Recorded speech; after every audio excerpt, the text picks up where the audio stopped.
I'll make sure to give you some learnings, Cherry. Maikog man ang seminarista na to, ani. Sumao to, grabe ba sa orientation of the day sa inyong auntie diri? Unsa may gipaglaban ako diring dapit? Hashtag tubaga ko Nitch.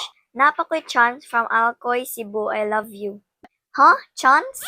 Tanang tao deserves a second chance depende sa sitwasyon. Pero sa imuha, na kay chance nga imong pangutana kay usbon. Ang imong giingon is, napakoy chance from Alcoy, Cebu. So, unsa man jud ay? Anyways, never mind na lang. Let's just talk na lang about sa word nga chance. But thanks Sam-Sam sa imong cooperation sa pagpadangat sa imong question sa akong story sa FB. Nga ask me a question with hashtag tubaga ko Nitch or tambagi ko Nitch. So speaking of chance, kung ang usa ka tawo is nagpakita og genuine nga pagmahay siyang sayop and willing jud mag-usab, then it's important to give that person an opportunity para itama ang iyang sayop.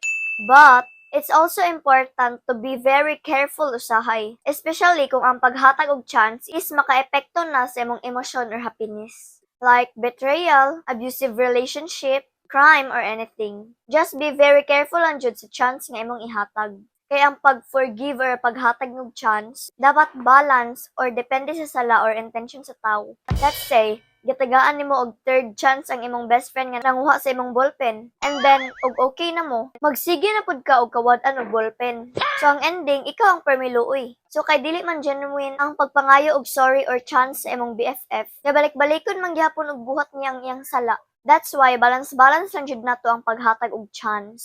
Chance involves the idea of giving someone another opportunity to correct their mistake. Dili para balik-balikon og buhat ang ilang sayop. Chance can also be seen as a life opportunity pod nga pwede na to ma-take or ma-miss. Like, gi-offeran ka og trabaho sa good company. It's a chance nga pwede nimo i-take para ma-improve ang imong career. Giving someone a chance pod also requires trust in them. Pero, medyo kulba po usahay kay basin dili na siya magbag-o or they might just repeat their mistake. Sumao to, grabe ba sa orientation of the day sa inyong auntie diri? Unsa may gipaglaban ako diring dapit? Charot, so anak na lang. Tagay na lang sa kog chance ninyo para mobalik og sitting vlog na pinaratatat. But this time, dili na puros rhyme-rhyme or joke-joke lang. I'll make sure to give you some learnings, Cherry. Maikog man ang seminarista na to, ani. So by the way, sa mga gusto ma-feature ang ilang mga pangutana, comment lang and don't forget to use the hashtag tambagikunitch or hashtag tubagakunitch. So that's it for today's video. Time first mag-shoutout sa day ko. So hello and shoutout to Lovely Grace Bahena and Joanna Marie Delecana of Grade 7 Bell sa Luray Dos National High School. So, until next vlog mga mega, bless everyone and I thank you.